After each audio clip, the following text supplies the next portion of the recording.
Before we begin, this scenario is purely speculative and created for entertainment purposes only. It does not describe a real-world event, classified operation, or actual military engagement.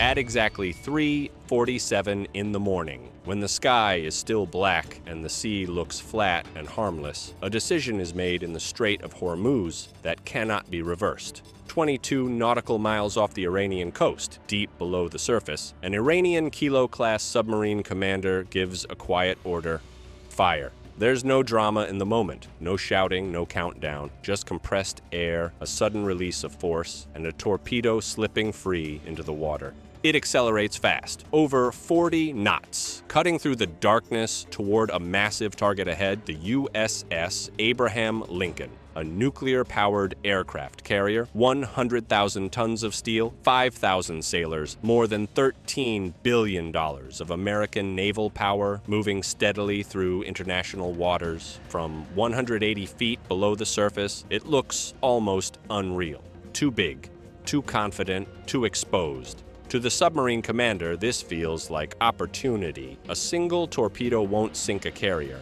Everyone knows that. But that's not the point. The point is the message, a demonstration that Iran can reach out and touch the most powerful navy on Earth, that American carriers aren't untouchable, that dominance can be challenged. What the commander doesn't know is that this moment didn't start at 3:47, it started 4 days earlier. For 96 hours, his submarine has been tracked, not followed casually, not intermittently, tracked continuously. The Strait of Hormuz is not just a narrow choke point. It's one of the most monitored stretches of ocean on the planet. Radar stations line the coast from multiple countries. Satellites pass overhead constantly. Under the surface, acoustic sensors form invisible fences that never turn off. When the submarine left Bandar Abbas, it didn't slip away unnoticed. American surveillance aircraft logged its departure. Undersea arrays picked up its propulsion noise. Escort ships adjusted quietly, staying well outside visual range. Every hour, its position was refined. Every maneuver was recorded.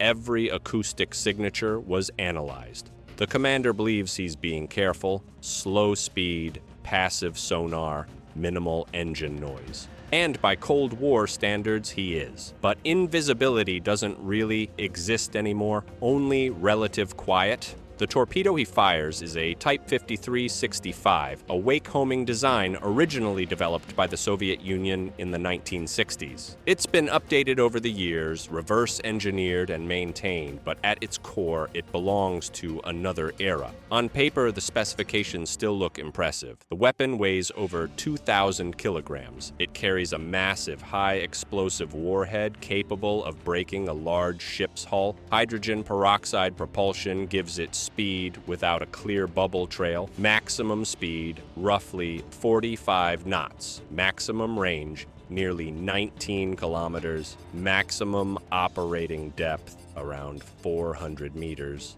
Against merchant ships or predictable naval targets, it's deadly. But this isn't a merchant ship. This is a carrier strike group designed around layered defense and early detection. Wake-homing torpedoes don't emit sonar. They don't ping. Instead, they follow disturbed water behind a ship's propellers. It's a passive system, and that makes it hard to detect, at least in theory. But wake-homing has a weakness. It assumes the target doesn't know you're there, and that assumption is wrong. The Abraham Lincoln isn't reacting to an unexpected attack. It's confirming a scenario it already anticipated. The moment the torpedo leaves the tube, the water changes. Escort destroyers detect high-speed cavitation. Sonar arrays register propulsion noise. Chemical traces from the torpedo's engine are picked up almost immediately. Within seconds, the tactical picture updates. Torpedo in the water.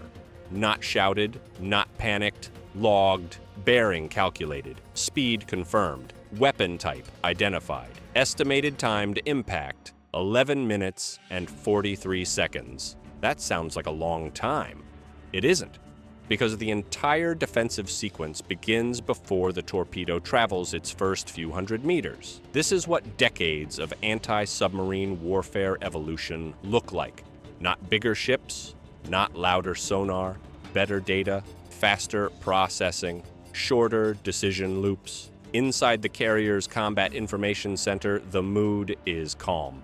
Every display shows the same thing: a known threat behaving exactly as expected. Orders come in short, controlled phrases. Deploy countermeasures, notify escorts, prepare air assets. Along the carrier's hull, acoustic decoys eject into the sea. They begin broadcasting false signatures, artificial wakes designed to look like a carrier's propeller wash. To the incoming torpedo, the ocean suddenly becomes confusing. Multiple wakes, multiple targets, no clear answer. At the same time, one of the escort destroyers turns directly toward the threat and accelerates. It doesn't turn away. It closes the distance. From its vertical launch system, an anti-submarine rocket ignites and shoots into the sky. The motor burns for several seconds before the payload arcs downward and plunges into the water miles ahead. Inside that splashdown is a Mark 54 torpedo. It's smaller than the Iranian weapon, lighter, more compact, but it's faster, and more importantly, it thinks. The Mark 54 goes active almost immediately. Its onboard computer processes sonar returns, compares them to known acoustic libraries, and adjusts its course dozens of times per second. The two torpedoes race toward each other. The Iranian torpedo never changes course. It follows the wake it was designed to follow. The American torpedo adjusts once,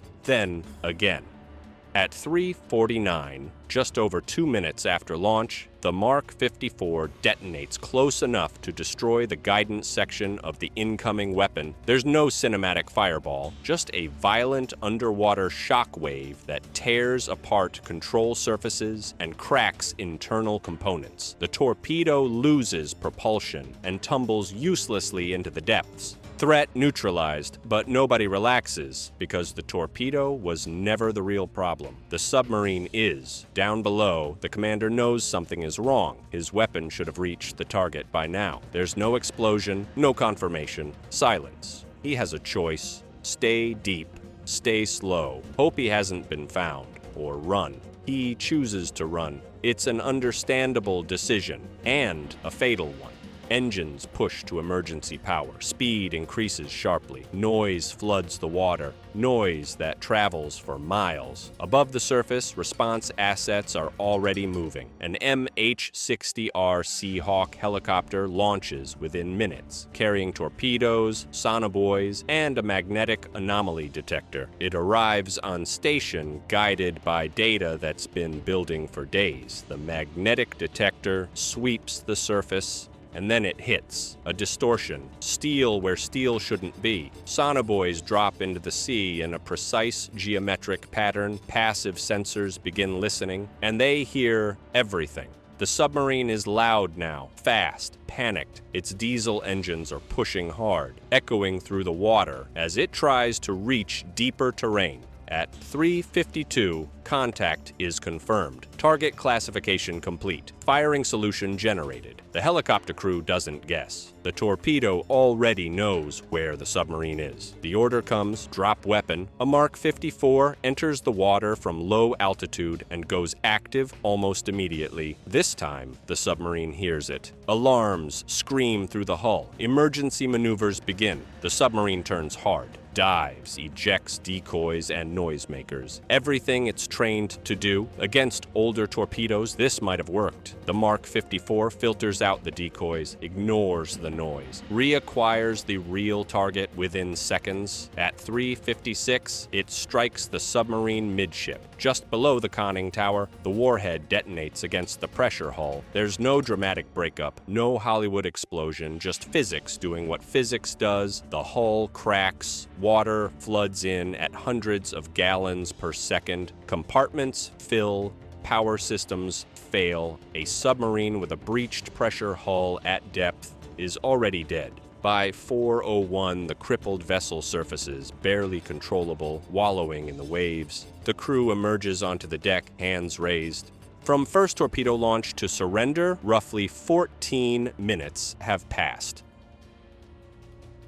But the response doesn't end with the submarine. Because carrier strike groups don't just defend themselves, they remove threats. Authorization is given, strike package approved. 2 FA-18E Super Hornets launch from the carrier deck, catapulted into the dark sky. They climb fast, armed with advanced anti-radiation missiles and air-to-air weapons for protection.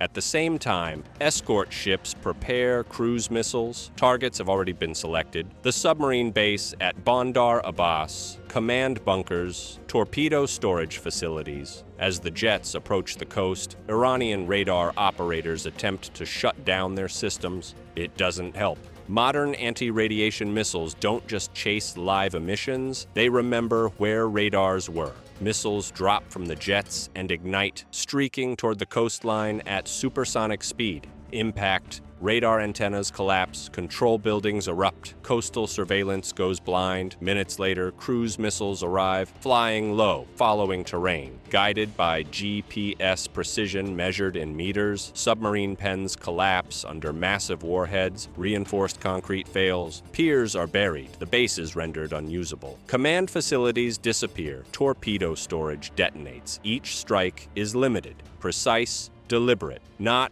escalation, correction. By sunrise, the USS Abraham Lincoln is still on patrol. Same course, same speed, aircraft recover safely, ordnance expended, 0 losses. For the carrier strike group, this wasn't a crisis, it was routine. For Iran, the cost is enormous: a submarine lost, a trained crew captured, a naval base disabled, surveillance degraded, all for a single torpedo that never came close.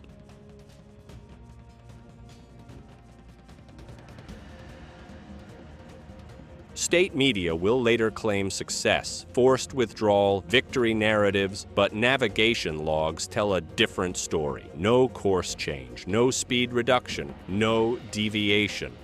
The Strait of Hormuz returns to its tense calm. The submarine wreck sinks quietly to the seafloor, too damaged to recover, a silent monument to miscalculation. This is what modern naval warfare actually looks like. No dramatic fleet battles, no warning shots, just overwhelming technological superiority applied with speed and precision.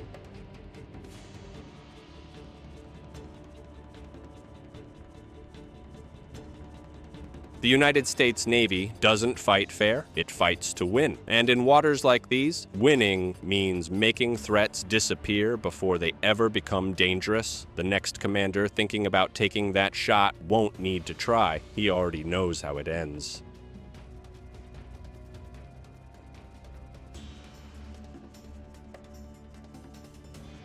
If you enjoyed this deep dive, make sure to like, subscribe, and turn on notifications for more breakdowns like this. Thanks for watching, and we'll see you next time.